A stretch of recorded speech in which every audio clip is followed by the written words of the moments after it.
renters who need it. I think from an advocacy hat, I have to say, there should be no reason why anyone loses their housing or their rental unit or their home as a renter in Delaware this year for the reason that they cannot pay rent. There's a lot of assistance coming to the state of Delaware to help renters and help landlords with those rental payments. Now is not the time that anyone should be displaced or evicted or lose their rental housing due to an inability to pay rent.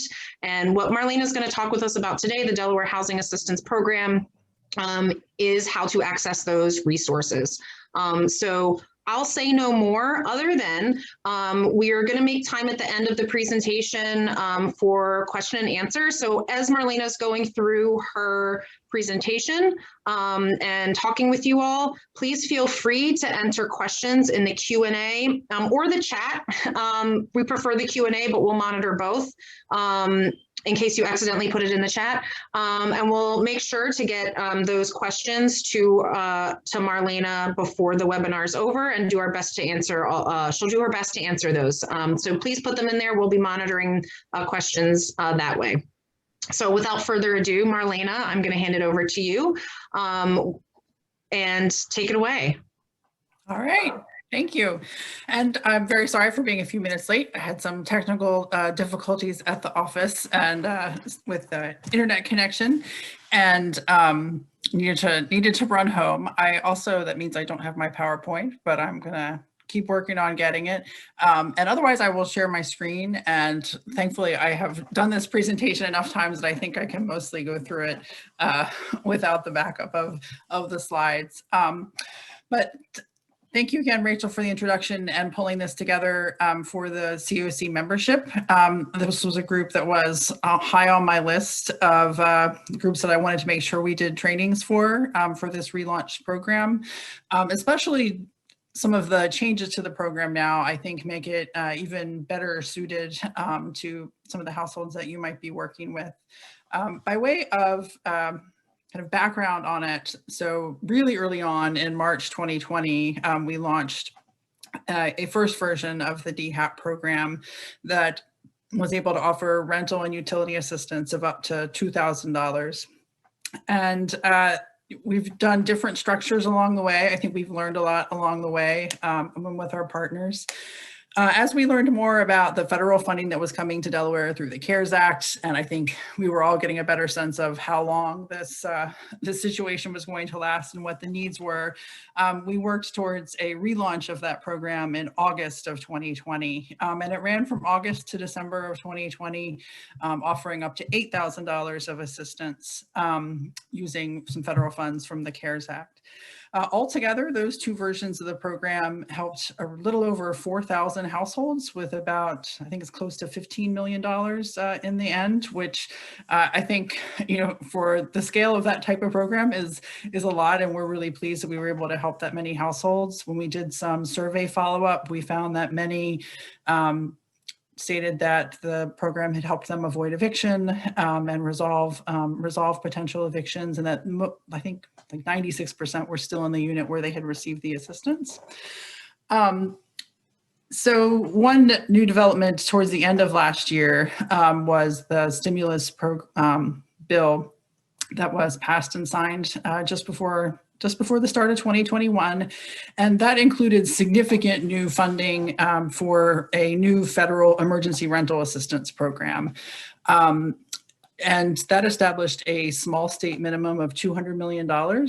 So that $200 million is coming to Delaware. It's administered by the US Treasury. Since it is established at the federal level now, there are some different requirements. The earlier versions of the program were more flexible. We were using more flexible sources that were broadly about COVID relief, but not specific to housing necessarily. And so since this is specific to housing, there's a lot more in the bill that created it about specific eligibility and what can be covered. Just a lot more kind of guardrails around it. And we also wanted to take that opportunity recognizing that that was a significant increase in funding to make improvements. I think all along the way, we had been hearing feedback from stakeholders, and there's such a diversity of situations in landlord-tenant issues, from very large corporate property managers to mom and pop landlords.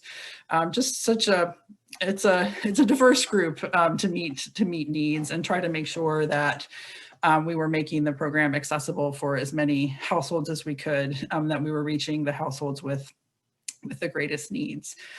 So in January, we did some stakeholder feedback sessions to kind of more formally request some feedback about how the program had been going, changes that we should consider moving forward. And then we also needed to make some changes to accommodate some of the new federal requirements. So the relaunched program, which just reopened last Monday, and for lack of a better way to divide them up, we've been calling them 1.0, 2.0, and 3.0. So what we're doing now is 3.0. And there are some pretty significant differences that I especially want to emphasize, because I know many of you may have worked with previous versions of the program, and I really want to get some pieces of this out there. And I think I may have my PowerPoint now. Yay, sorry about that. I'm going to pull that up because that should improve things.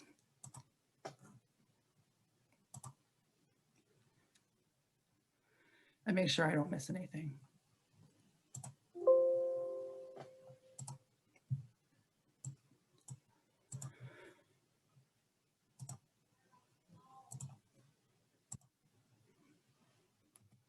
All right, I'm gonna share my screen real quick. Sorry about that, but that will make sure I don't miss anything.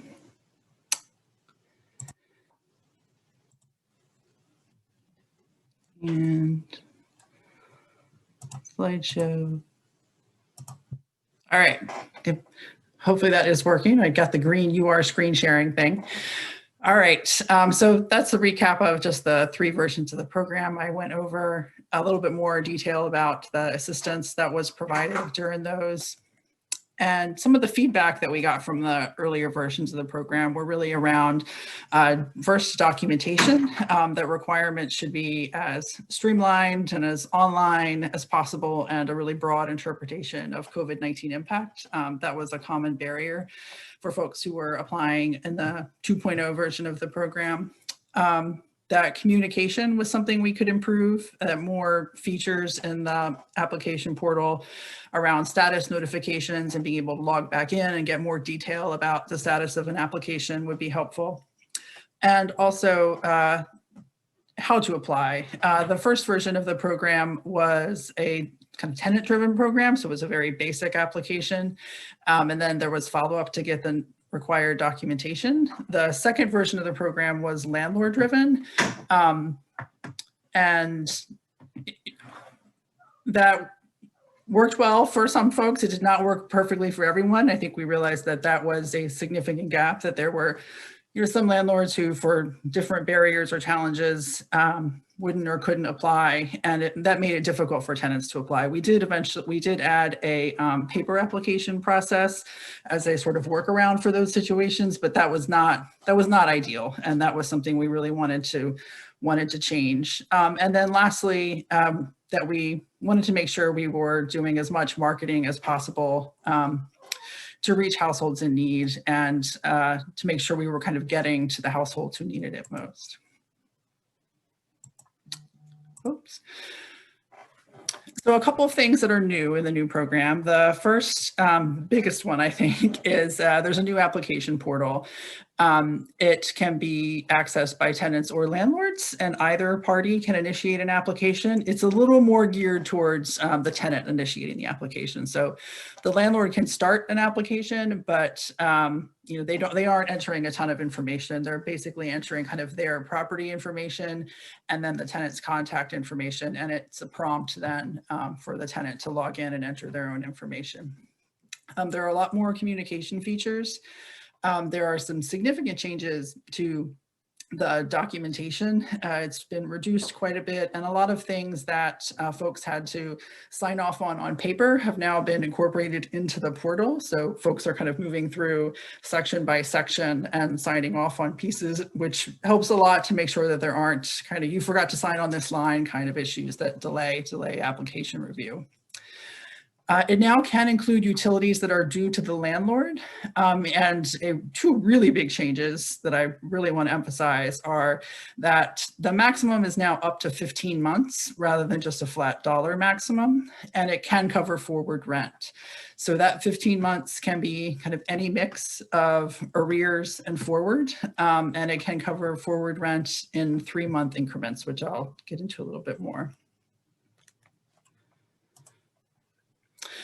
So eligible expenses, the new program can cover past due rent from April 1st, 2020 to now.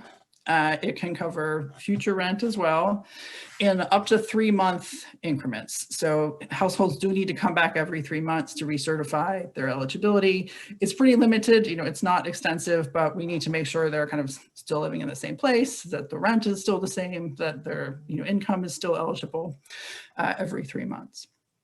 I mentioned it can cover utilities that are owed to the landlord and can also cover fees that are stated in the lease. There is a monthly max of up to $2,000 a month, but the real maximum is that 15 months of assistance. So you don't max out at a dollar amount kind of along the way. The 15 months up to $2,000 a month. So we do have quite a bit more marketing and outreach this time around, which I'm really excited about. We have a dedicated website, which is decovidhousinghelp.com, and a dedicated 866 number that goes to program staff. I will say that, in the first week, the volume on that has been extremely high. So we are seeing a lot of voicemails and calling folks back, but I think in the second version of the program, particularly, it was pretty hard to get in touch with program staff because the volume was just so high, and we didn't have the dedicated staff, answering phones and dealing with that communication. We also have added printed materials, and we're working with partners like the Department of Labor and the Food Bank to help get postcards and rack cards out. At like food distribution events, mailings to folks who have received unemployment. And I included the email here. If you were interested in getting some of those rack cards and postcards, we have a lot. We're mailing them out to folks, and happy to do that if you have people coming into your office or other suggestions for spots where they would be helpful to have. A little bit on household eligibility, and I start this by saying, I know this is a lot of words about household eligibility, but there's really kind of 3 main areas, and they are all very broad. So the first is that an eligible household must have an individual qualified for unemployment or who's experienced a reduction in income, incurred significant costs, or experienced other financial hardship due directly or indirectly to the pandemic. So that is pretty broad.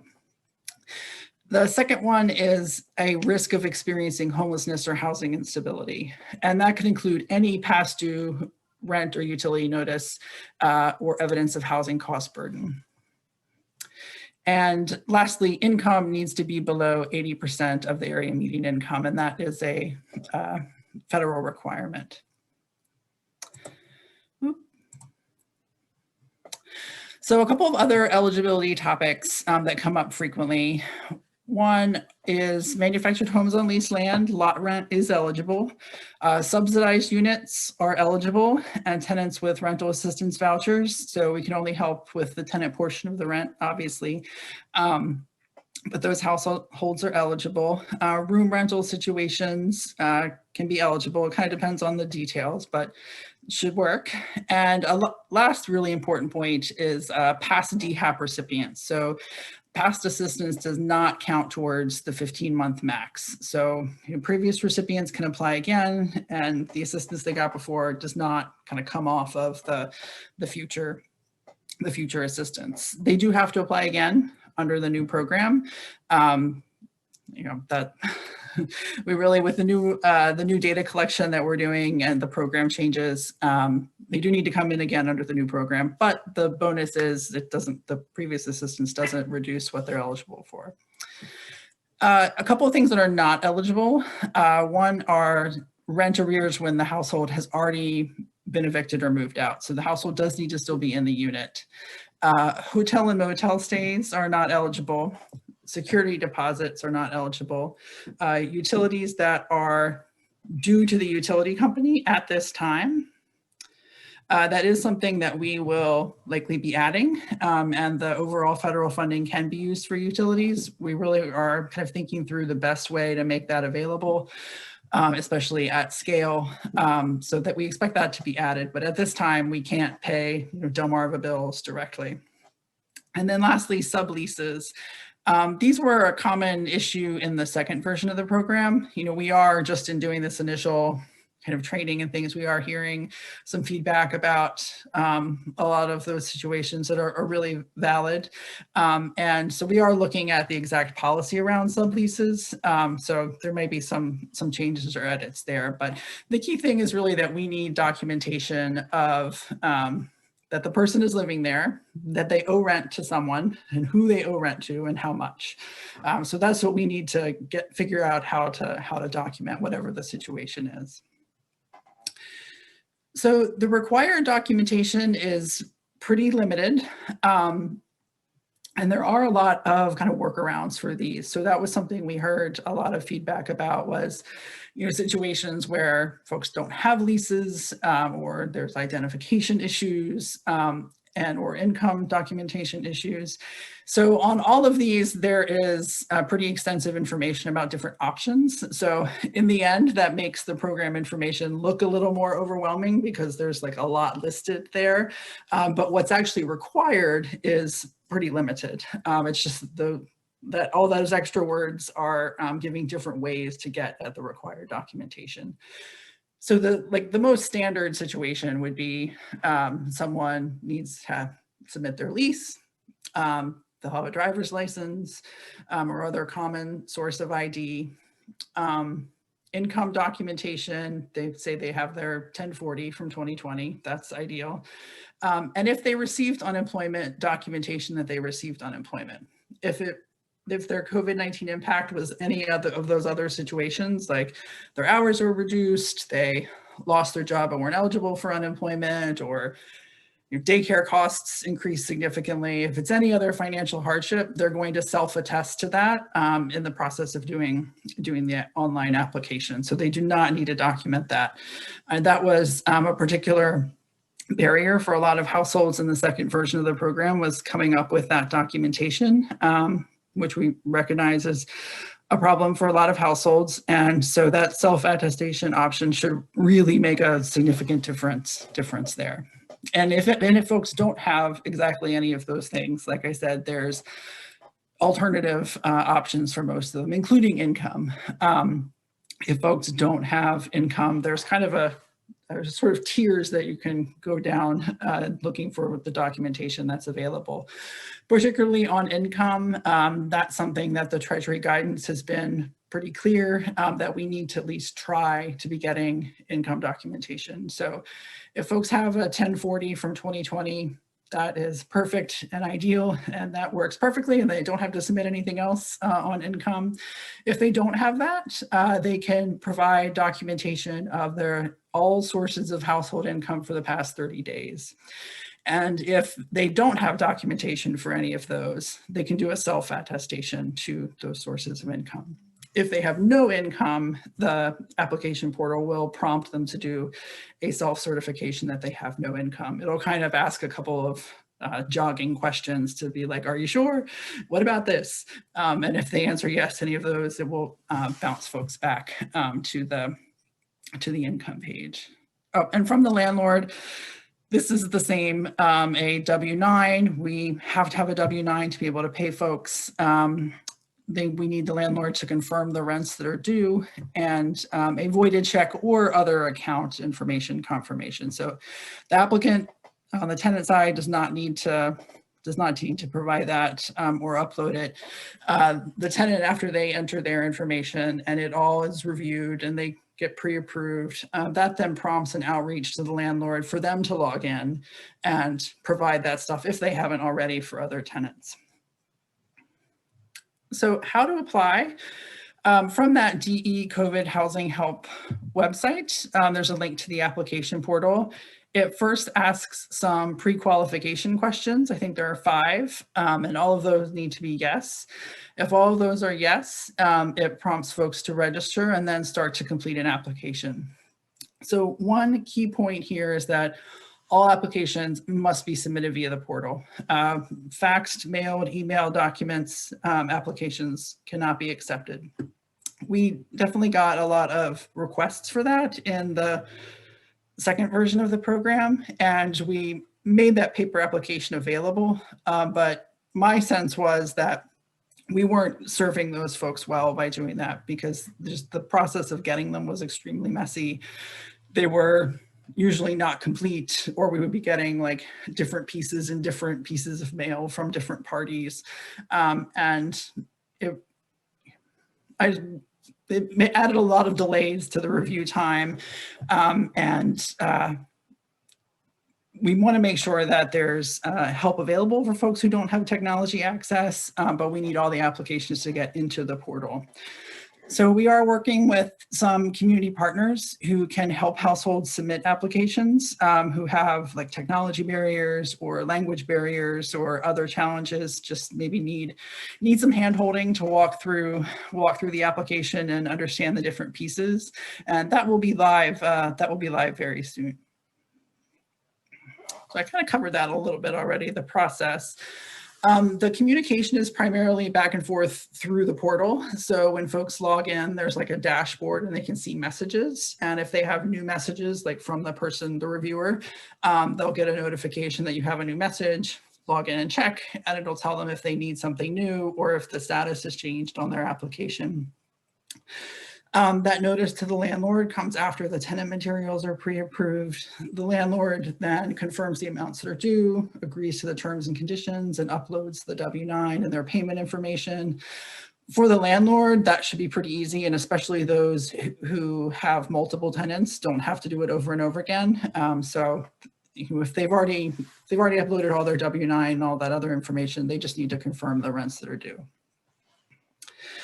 And then if there is an active eviction filing, applications will be conditionally approved and payment will be made once we have documentation that the case has been withdrawn or resolved. So that can be resolved via stipulated agreement with a variety of different outcomes. Those are frequently the result of mediation or just documentation that the case has been withdrawn. So here's the website again and the toll-free number. General questions, we do still have the DEHAP@destatehousing.com email. Volume on that has also been especially high in the last week. And we have a separate email for questions about payments, although I don't think, might not need that. I think that's more of a landlord resource, but we have a couple of different email addresses. And a couple of things that I would just want to really emphasize, and then I've seen the chat flashing, so I'll go back to it next. But key things I really want to kind of emphasize are that the maximum is months, not a total dollar cap. DEHAP should be able to cover almost all arrears in a vast majority of cases now. So in the past, folks might still have a balance because they owed utilities to their landlord or they had a lot of fees. DEHAP now should be able to cover just about everything back to April 1st of 2020. That maximum of 15 months can pay forward rent 3 months at a time. And that can be any combination. So if someone is 6 months behind, they can apply now and get forward rent in those 3 month increments until they get to 15. Folks do not have to be behind right now to apply. So they can apply if they have no arrears just to get the forward rent assistance. The tenant or the landlord can now initiate the application, especially if it's a smaller landlord or like one house kind of situation. it's a little easier, it makes a little more sense for the tenant to apply first, but either one can work. The other point would be that the documentation has been reduced a lot, and we've added a lot of alternatives, and that the eligibility has changed as well. So folks who might have applied and been denied in the 2.0 version, we would encourage to apply again. Or folks who looked at it in the past and thought they weren't eligible, or heard from a friend that the documentation was really hard, we really encourage everyone to apply, because we have enough documentation alternatives that we should be able to get there for most households. So previous recipients can apply again. We've been getting that question a ton and tried to make it very front and center on the website, but are still getting that question a lot. I think folks kind of assume that they can't, but they can apply again. They do need to apply again. And lastly, the application help for tenants will be available soon for folks who have technology barriers or other challenges. So let me stop my screen sharing. And I will switch back to I see chat and Q&A. Hey, Marlena, I've been keeping track of all the questions. Do you want me to present? Oh, yes, that would be awesome. Thank you. Okay, great. So I'm going to start with, let's see. So I have a list of 7 questions here. Folks should feel free to keep asking them if you have more questions that come up. A question is, can you share the email of the person who has flyers to share? The Homes campaign will be canvassing in Wilmington and would love to share them with folks who live in the city. Yes, I will type it in the chat, but it's jessica@destatehousing.com. Great. Okay.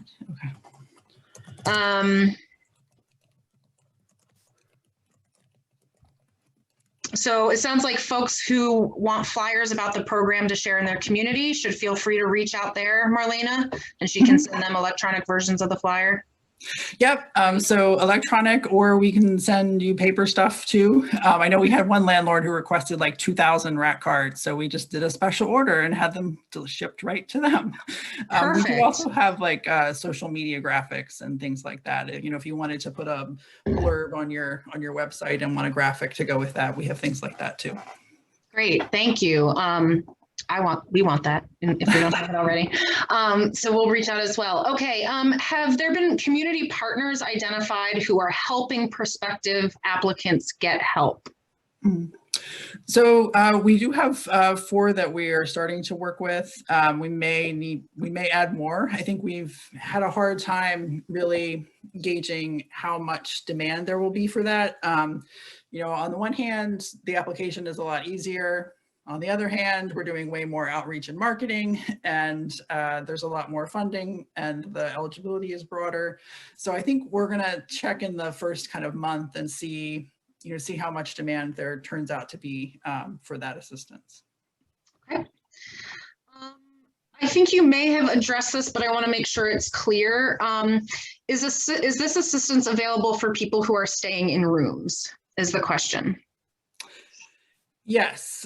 So like if they're renting a room from a homeowner kind of situation, yes. And we just need we need some documentation of the landlord-tenant relationship there, kind of who they owe rent to and how much rent they owe, and that's where they live. So if they have a lease, that's ideal. If not, other documentation can work. And there's a lot of specifics about leases. I didn't include it in the PowerPoint, but it's in the program guide and on the website. So leases can be expired. They can be, bi-weekly and weekly. There's a lot of ways to get to that documentation. Okay. What about, so I think there was something in your PowerPoint about subleases, though, that those are not eligible. Is that correct? I think we're really working on making that policy more specific. I think it was a common source of fraud and an issue in 2.0. And so it was something we felt like we needed to put a little more guardrails around. But, we are hearing the feedback that sometimes that's an issue. Folks might might be that one person, is on the lease, but there are several families in an apartment. We need to figure out the detailed policies on like who they're paying, if the family is paying the person who's on the lease, or is the family paying the landlord? So we'll be fleshing out the specifics of what's allowable there and what documentation can work in those situations. Okay. There's a follow-up. So folks staying in a rooming house. I think folks who are staying in a rooming house are generally in a landlord-tenant relationship with the owner of that home, correct? So that would qualify as being in a landlord-tenant relationship? Yep. Okay. If someone lost their job because they got fired, would they be eligible for assistance? So in the process of going through the application, the household is attesting to their financial hardship and that it's related to COVID-19. So I think, and there's many variations of that. Someone who was fired maybe didn't lose their job because of COVID-19, but maybe they have had a hard time finding a new job because of COVID-19 because they work in an affected industry. We don't require documentation of that job loss and the reason for it. We were in 2.0, and that was a common issue. But the household is, if they don't have unemployment documentation, they're going to be self-attesting to their financial hardship and that it's related to COVID-19. Okay. What kinds of ID documents does the applicant need to provide, and are DMV generated IDs okay? So I think, the first and easiest is driver's license, passport, things like that. We actually referred to the DMV list. So there are a few that we list, and then we say also anything on that DMV list works too. And if folks don't have any of that, proof of residency, like a utility bill with the name and location of the unit, can also work. So same thing as the leases, where there's and income, there's kind of a long list you can go down. Okay, so it sounds like anything on that DMV list is a go. Yes, we even link to it. I think the website links to the DMV list. Okay, sounds good. Will this funding be able to? And I'm not sure I'm not sure. Well, let me just say the question. Will this funding be able to help landlords with tenants who haven't paid anything and have also destroyed the property? So it can't pay for like damages to the property. And I think it depends on if the person is still there and if there's other eviction proceedings that are like related to the damages. So they can apply if the person is still in the unit, but in order to be paid, any active eviction case would need to be dropped. So if they were pursuing eviction for like lease violations related to the damages, they would have to drop that. Okay. So this is a really easy one. Could you please repeat Jessica's last name? Jessica Welch. Okay, thank you. People who are utilizing Delmarva for electric and gas, are they going to get assistance?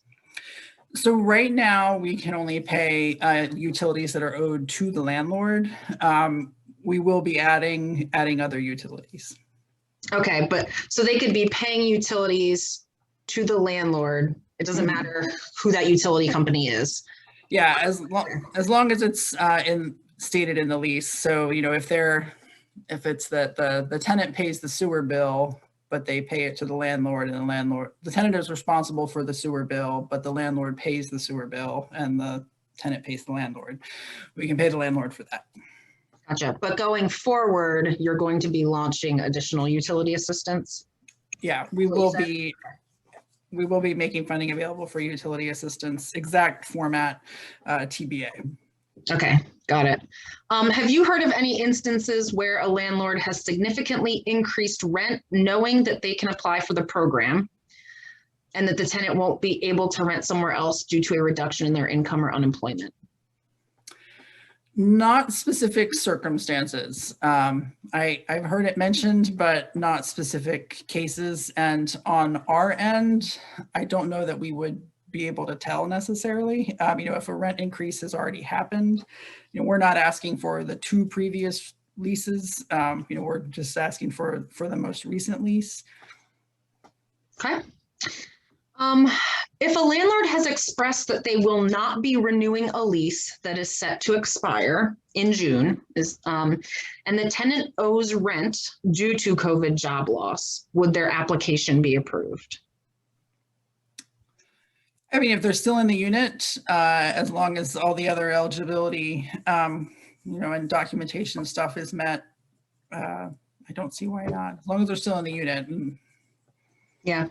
One thing I would say in this, to whoever asked that question, I'm sorry I didn't get your name down, but the legal aid organizations can be particularly helpful understanding lease renewal. I don't want to say something incorrect, but generally, when a lease is not renewed, there are some legal avenues, I believe, that landlords need to go through. It's not just, oh, we're not renewing the lease and therefore you have to walk out with your stuff. So just, if that comes up, always please feel free to reach out to Delaware's legal aid organizations for some guidance. Don't quote me on this. Very good plug. Lease stuff gets very complicated, yes, very fast. Yes. Okay, another question. Did you say for the landlord to be paid that they must drop an eviction action? It needs to either be dropped or resolved via court supervised agreement. And so they might arrive at an agreement through mediation, and the courts have been developing this dispute resolution and mediation system. So I think that's been most common when households had balances above what DEHAP could pay. Over the last 6 months, if households owed $10,000 and DEHAP could only pay $8,000, a stipulated agreement might work out a repayment plan for how the tenant was going to pay that other $2,000. I think that will probably be less common moving forward now that DEHAP can include kind of the other stuff that tenants frequently might owe for, like utilities and fees. But either one of those can work as documentation, and it doesn't have to be dropped in order to apply. It just has to be dropped before payment is issued. So I know that's a common question, is landlords don't want to apply because they think they have to drop it in order to apply. They don't until it's time to get paid. Okay, and I'm going to ask a follow-up on that, Marlena. Is that correct for any type of eviction proceeding, or are you talking just about eviction proceedings for the purpose of non-payment of rent? Any eviction proceeding. Okay, that's what I thought. I just wanted to clarify. Okay. Can the funding be used towards first month's rent for someone? I guess that would imply they're not in the unit yet. Yeah, I mean, the lease has to be existing. So I think that would be difficult. It can be very recent. I think they can very recently have moved in, but orchestrating it for first month's rent might be hard. But let me follow up and double check on that, if that's okay. Sure. Is there a difference in eligibility if the lease between the landlord and the tenant is month to month, or a 1-year lease, or anything like that? No, month to month is fine. And if it's expired, those continue automatically on a month to month basis, so that's okay too. Just a common issue there is sometimes that the rent amount needs to be stated somewhere. So if you had a lease that's expired, but it said you owed $900, but now you owe your landlord $1,200 a month, we need something documenting that the rent is now $1,200 a month, even if that's just evidence of past payment, cancel checks that you have been paying the landlord $1,200 a month. How long does it take to receive this assistance from start to finish? So since it just launched, I think we're gauging that still. And I know in the first week, I think we've gotten around maybe 2,500 applications. So we have added a lot of capacity on the reviewer side, and our goal is to have the turnaround be fast, like within a week. I think in these first couple of weeks, we will have a little bit of catch up from that initial kind of massive influx, but we're trying to keep it as low as possible. And I would add that payment is pretty quick after that. So there's not a long lag generally from approval to payment. We issue payments at least once a week. Okay. Is there anything in place that would protect a tenant from being evicted after the landlord has received the funding? So the landlord is not required to sign off that they won't evict in the future for like future non-payment. They do agree that they kind of won't introduce like a new eviction filing for something the tenant already owed or something in the past. But if there's future non-payment or other lease violations, there's not a restriction on that. I mean, I would add that, with the online dispute resolution and mediation and kind of other safeguards that are now in the eviction process, I think there's more of a chance and opportunity to flag those kinds of issues. But there's not there's nothing the landlord is signing off on that says, I won't evict this person for 6 months into the future. Okay, but they aren't able to evict them for rent that wasn't, they're not able to proceed with the eviction once the rent's paid if it was a rent paid issue and was resolved through this process. Yeah, I think that was more common in the fall version of the program when I think there were more people who owed early rent that DEHAP couldn't pay from like January to March 2020 or even back into 2019, much earlier on. So it was really that you couldn't evict for stuff that DEHAP wasn't paying for. Gotcha. Okay. Pay for. Okay. So as you've noticed, I initially said we had 7 questions. We've had a lot more coming in. So I've just been reading them off as they come in, which is great.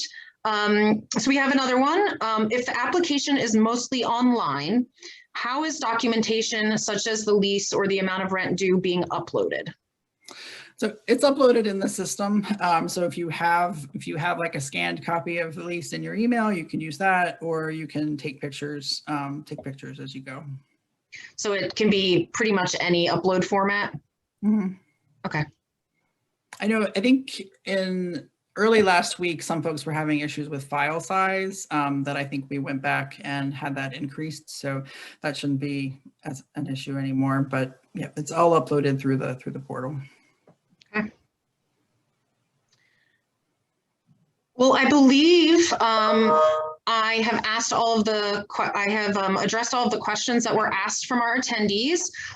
There were a number of questions and comments from folks hoping to have the PowerPoint shared and access to this recording afterwards. So Marlena, I assume that's okay with you. We will make, are we able to send the slides out to the folks who attended today?